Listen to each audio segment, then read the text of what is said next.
mademoiselles, messieurs, bienvenue à Métro News. Voici les principaux titres qui seront développés aujourd'hui.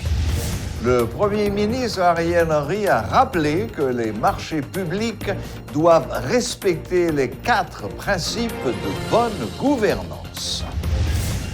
Recrudescence du phénomène de l'insécurité dans la commune de Pétionville. Les chauffeurs de taxi-moto estiment qu'ils sont la cible privilégiée des bandits.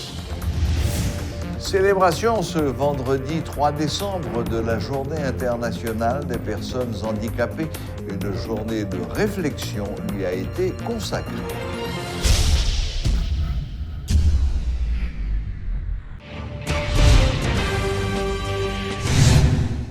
Le Premier ministre Ariel Henry a participé ce vendredi à la cérémonie de célébration du 17e anniversaire de la création de la Commission nationale des marchés publics, CNMP, une des institutions régaliennes de la République chargée de la lutte contre la corruption et de la sauvegarde des intérêts de l'État. Lors de son allocution de circonstance, le chef du gouvernement a rappelé que les marchés publics doivent respecter les 4 principes de bonne gouvernance, à savoir le libre accès à la commande publique, l'égalité de traitement des candidats et la transparence des procédures, le respect de l'éthique et enfin l'efficacité des dépenses publiques. Ma présence à cette cérémonie ce matin participe d'une stratégie de légitimation et de renforcement de cette institution qui assume la lourde et parfois dangereuse responsabilité de prévenir et de combattre la corruption dans la passation des marchés. Le renforcement institutionnel, ou, devrais-je dire, la refondation institutionnelle passe par le fait que chaque entité publique, chaque institution soit libre d'accomplir la mission qui est la sienne sans interférence aucune. Pas d'interférence de la part du pouvoir politique, mais pas d'interférence non plus de la part du secteur privé et des co-contractants de l'État. Il importe que la CNMP continue de résister aux pressions d'où qu'elles viennent et que la CNMP agisse toujours de manière indépendante dans les multiples décisions qu'elle est amenée à prendre. Pour la préservation des intérêts de l'État, il est essentiel que les marchés publics soient attribués en suivant les 4 grands principes de bonne gouvernance que sont le libre accès à la commande publique, l'égalité de traitement des candidats et la transparence des procédures, le respect de l'éthique et l'efficacité des dépenses publiques. Mes amis, pays noir a traversé une situation économique, financière terriblement difficile. Citoyens obtiennent en pile dans main l'État et c'est de voir l'État pour répondre à ça, il n'y a pas de temps. Mais, taxe la douane et impôt DGI ramassé, pas qu'à permettre nous faire face à tout problème l'État a pour le résoudre. Contrebande à corruption, fait l'État perdu en pile l'argent, qui t'a qu'à servir pour bailler peuple là service. En plus de ça, l'État obligé à subventionner gaz, avec électricité.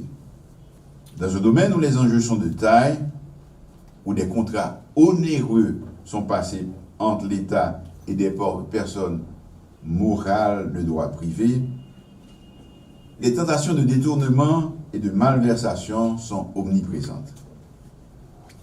Heureusement, notre pays compte des institutions de contrôle comme la CNMP, qui n'a pas démérité et joue sa partition avec efficacité et rigueur. Je tiens à saluer également la CNMP pour le travail de promotion et de vulgarisation des règles de passation des marchés publics qu'elle réalise.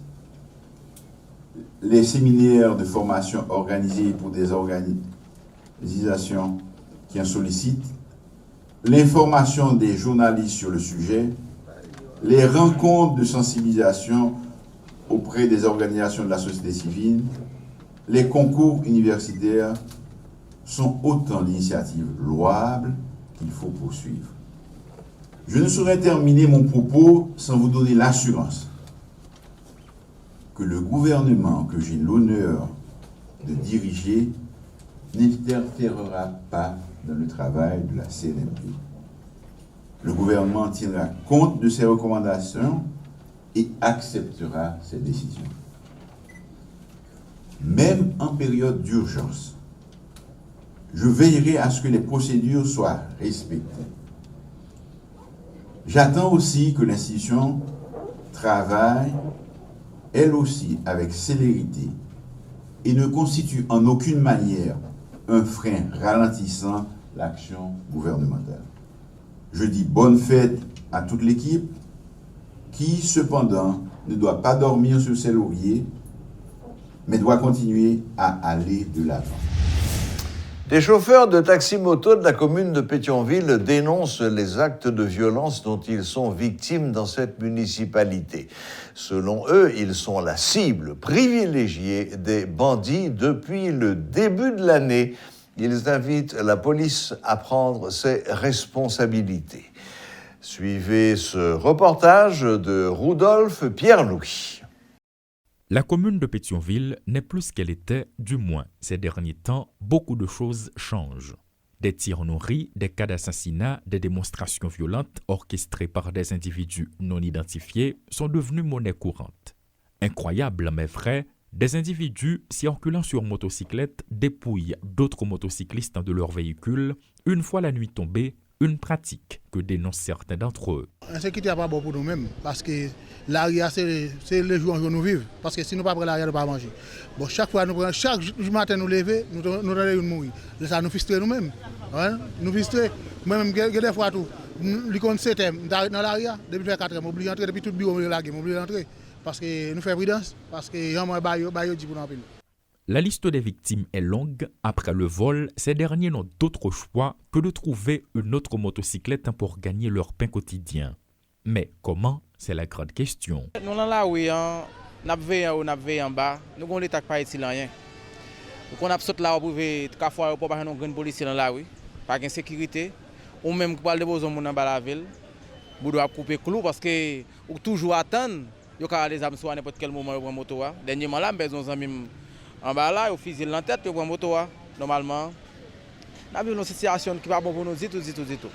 Un peu partout dans cette commune, la peur est désormais grandissante et pour l'instant, les chauffeurs de taxi-moto en sont les principales cibles à en croire leurs témoignages. Lundi, le corps de l'un d'entre eux, abattu après avoir été détroussé, a été retrouvé. Mercredi soir, 2 autres et ce jeudi soir, un 4e cadavre a été découvert à la roue d'ouverture. L'État va être nous rien. Nous pas demander l'État travail. Ouais, si une sécurité de 6h du matin à 11h10 soit minuit pour fonctionner dans l'arrière, nous pas besoin de rien encore. Nous pas jamais mettre de l'État, n'a payé taxation à l'air, depuis une sécurité pour nous pas besoin de rien encore. Comme les chauffeurs de tap-tap, les mototaxis sont moins nombreux à Pétionville. Dès 8h du soir, il est pratiquement impossible d'en trouver et quand finalement l'un est disponible, il refuse de se rendre n'importe où. J'en monte en sécurité aérienne et nous avons souhaité si quelconque, on chauffeur moto, on est à camper pour t'apprendre, on moto n'amène pas faire d'avel pour pas victime. Parce que mon avons c'est l'objectif, ça a besoin de venir prendre. De pour faire ridicule ensemble avec la victime. Et c'est le conseil ça me décabayo, prudent, pas conduire trop tard, pas sortir trop tard dans la rue pour protéger tête.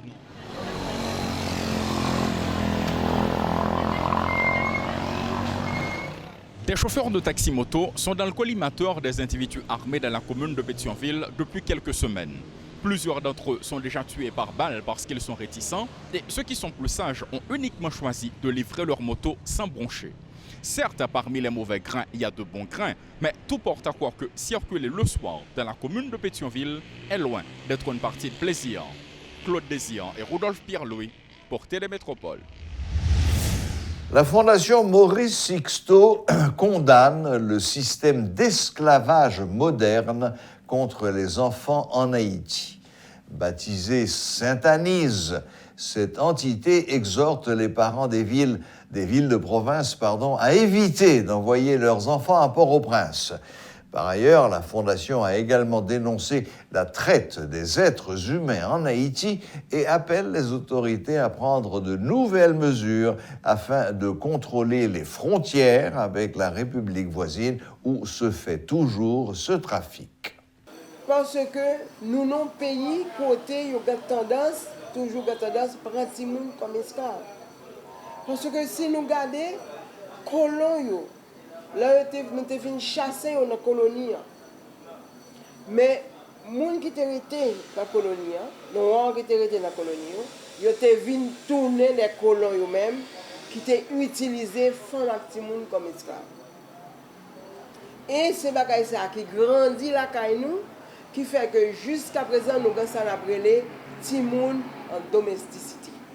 Par exemple, il y a Timoun qui était Cameroun, qui est en domesticité Cameroun, sont forme d'esclavage dans le pays noir, sont forme d'esclavage liée.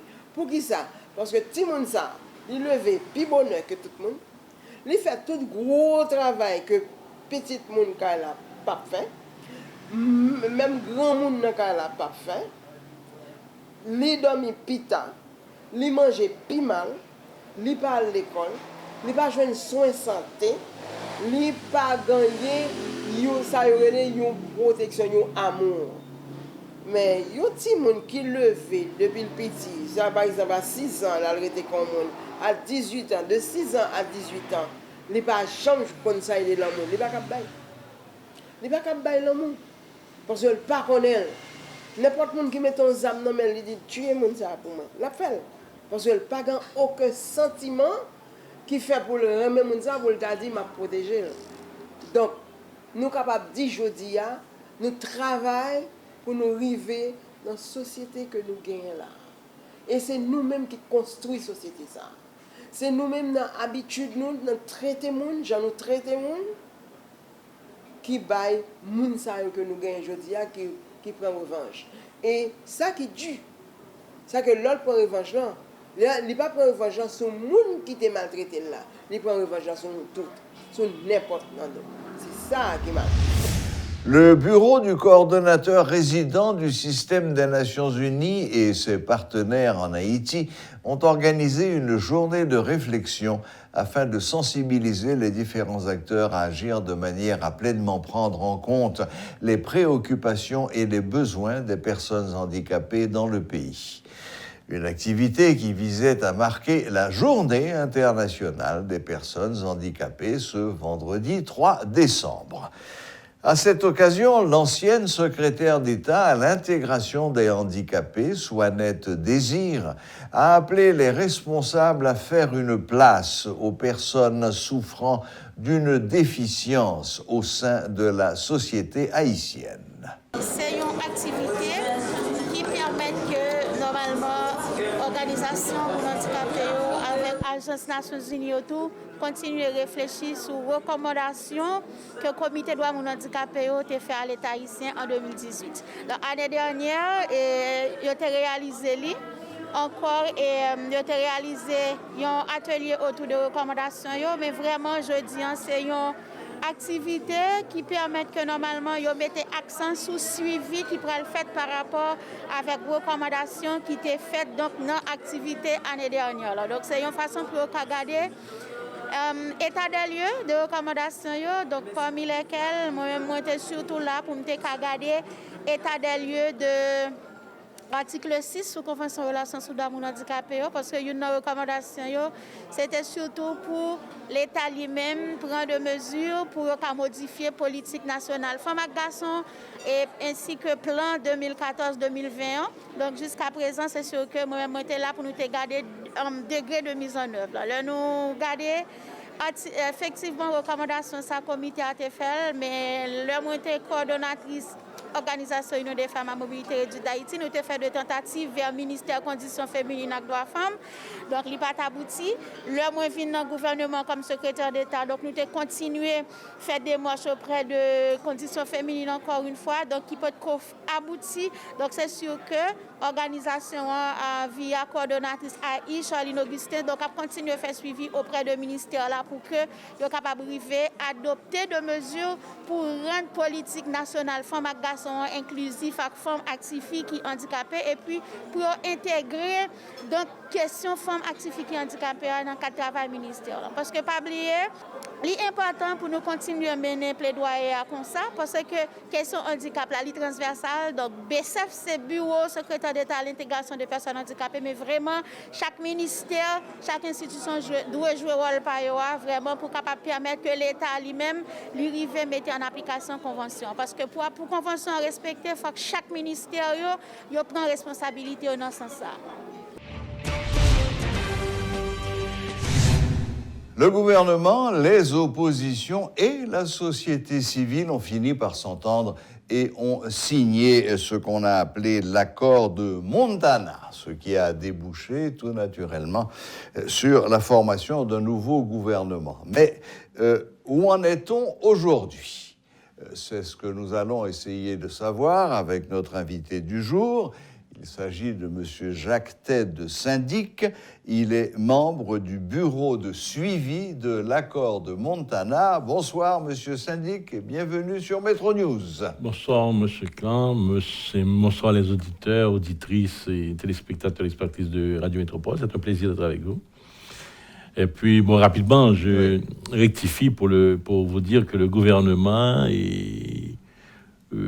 n'a pas signé l'accord de Montana. L'accord de Montana continue dans sa dynamique propre. Et jusqu'à aujourd'hui, nous sommes dans la phase de mettre en place le Conseil national de transition, alors que le gouvernement qui est là depuis 4 mois est déjà pris l'initiative de changer le gouvernement, de modifier le gouvernement, d'ajouter d'autres ministres venant d'autres secteurs et en dehors du rassemblement qui était là avant, mais il n'y a aucune participation de l'accord de Montana, aucun ministre, aucun représentant de l'accord de Montana, d'autant plus que l'accord de Montana n'est pas un parti politique, donc n'a pas un ensemble de membres à indiquer, à désigner dans un gouvernement. Donc le processus continue. Quel est le processus? Nous sommes dans la phase de la mise en place définitive du Conseil national de transition. Il y a eu des séances préparatoires, il y a eu la demande de désignation des membres et tous les secteurs signataires de l'accord, que ce soit les secteurs de la société civile et les regroupements, les partis politiques du secteur politique et les organisations populaires aussi ont désigné leurs membres dans le Conseil national de transition. Donc le Conseil national de transition a pour mission essentielle de faire les élections du président provisoire de transition et du Premier ministre et de la mise en place du gouvernement de transition. Donc, c'est à cette phase que nous sommes aujourd'hui. Très bien, je fais juste une petite mise au point. Donc, si j'ai bien compris, actuellement, les signataires de l'accord de Montana sont, je dirais, en contradiction avec les signataires de l'accord du 11 septembre. Vous faites chacun votre chemin, vous faites bande à part, même si vous poursuivez les mêmes buts.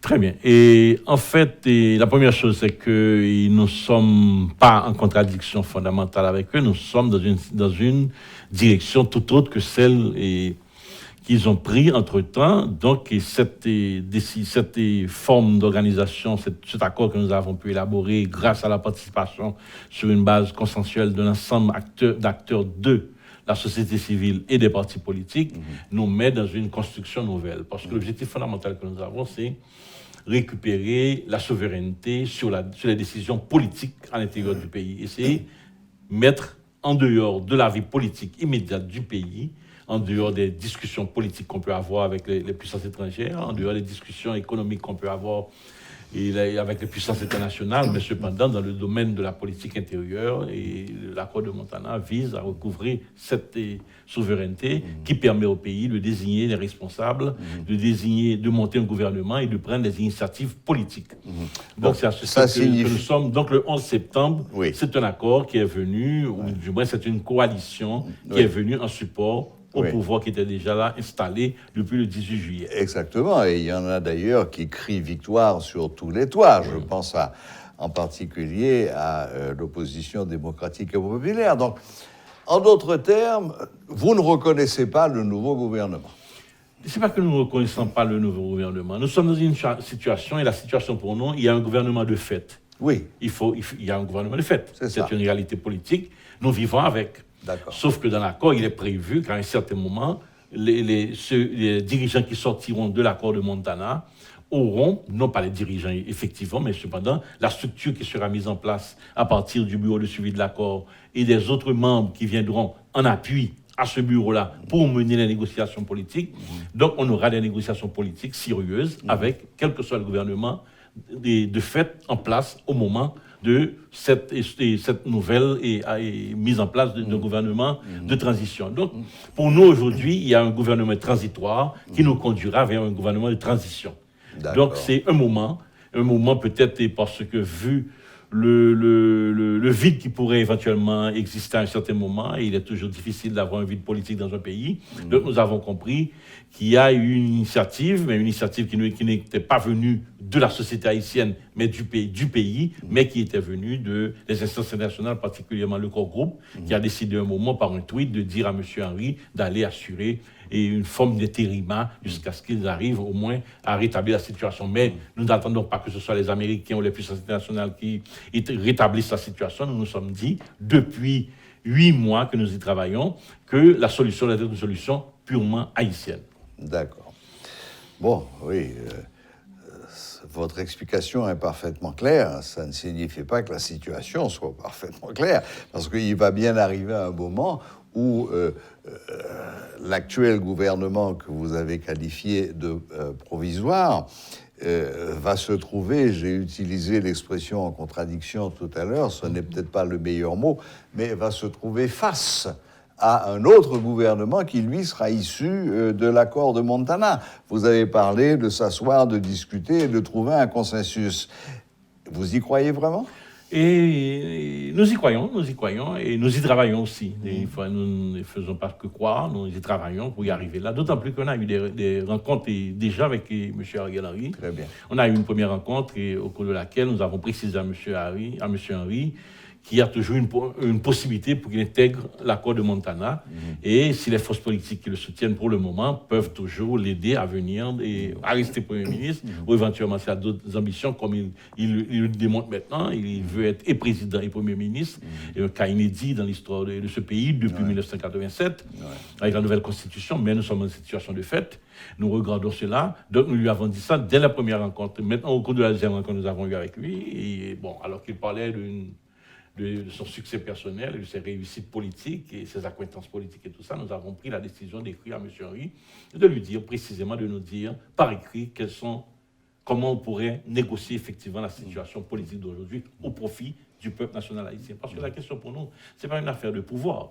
Ce n'est pas une affaire d'aller au pouvoir, de garder le pouvoir et de maintenir le pouvoir et de se servir du pouvoir. C'est autre chose, c'est permettre que le pays puisse se doter d'un pouvoir réellement national, d'un pouvoir sorti d'un compromis de la société haïtienne. À défaut d'avoir un compromis au niveau de la nation, nous nous sommes dit, dans le temps court qui nous est imparti, il serait préférable de construire une forme de légitimité au niveau de la société. Et c'est pour cela que nous avons ce consensus qui regroupe, je dois rappeler, c'est important de le dire, qui regroupe les associations paysannes, qui regroupe les religions, que ce soit l'église épiscopale, que ce soit le vaudou, que ce soit l'église protestante, la fédération protestante. Nous avons eu, en dehors de ça, le secteur des femmes organisé, et c'est un ensemble des syndicats.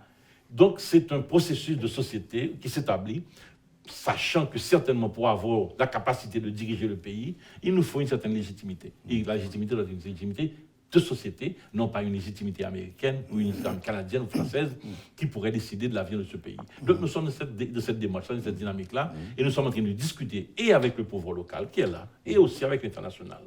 Pour leur dire particulièrement à l'international, arrêtez. Ce qui nous arrive maintenant, cette déstructuration de la société, de cette déstructuration de notre économie, en majorité, ils sont responsables de cela. C'est dans la relation de dépendance d'Haïti vis-à-vis de cette puissance-là que nous sommes arrivés là.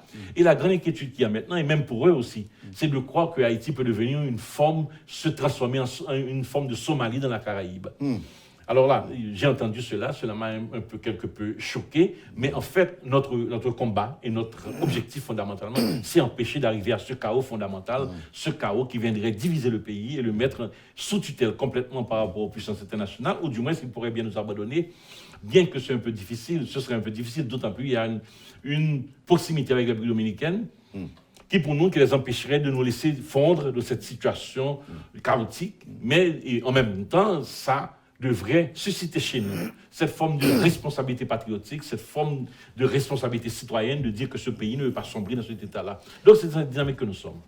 Vous avez lancé une invitation au Premier ministre de se joindre à l'accord du Montana. Est-ce que l'inverse est envisageable, que ce soit l'accord du Montana qui rejoigne l'accord du 11 septembre? Et on a eu l'impression qu'il voulait nous faire une invitation d'intégrer le gouvernement. Donc c'est ça le problème. Nous ne pouvons pas intégrer un gouvernement. Ce n'est pas l'objectif. L'objectif, ce n'est pas d'aller prendre le pouvoir et de s'asseoir pour faire quoi. Il faut que ce soit dans un processus large et que la légitimité puisse se construire à l'intérieur du pays, qu'on puisse avoir un pouvoir nouveau. Parce que c'est le mécanisme de construction du pouvoir qui nous intéresse. Comment les Haïtiens peuvent récupérer leur souveraineté.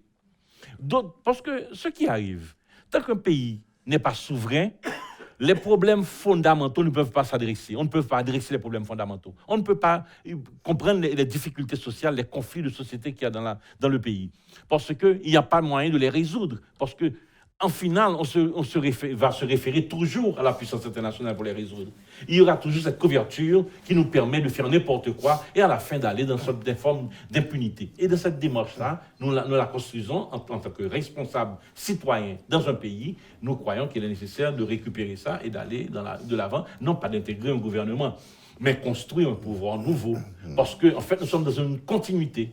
C'est la continuité de ce qu'il y avait il y avait 4 ans. D'autant plus que M. Ariel Henry a toujours réclamé une forme d'héritage de l'ancien régime, une forme d'héritage de M. Jovenel Moïse, malheureusement assassiné dans les conditions que nous savons. Mais c'est cet héritage-là qu'il porte. D'autant plus qu'il annonce un référendum pour une nouvelle constitution, sans une consultation du peuple national haïtien sur son avenir, sur son désir, sur ses besoins, sur ses capacités. Donc, c'est à ce niveau que nous sommes. Donc, nous, en final, nous disons régulièrement, nous l'avons dit, ce matin quand nous le répétons, aujourd'hui, je vous le dis, nous ne sommes pas en opposition à un pouvoir aujourd'hui. Pour nous, ça, non, ce n'est pas le cas. Nous ne sommes pas l'opposition non plus. Nous sommes dans une construction nouvelle d'autre chose.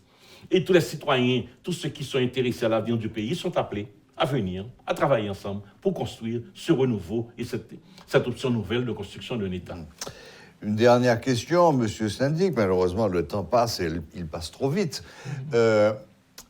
Une des missions que le nouveau gouvernement s'est donnée suite à l'accord du Montana, c'est d'organiser les élections.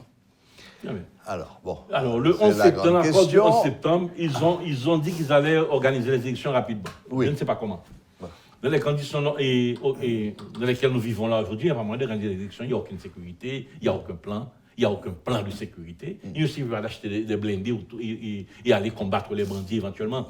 Parce que je faisais une réflexion, et la réflexion, nous l'avons partagée au sein du bureau de suivi de l'accord.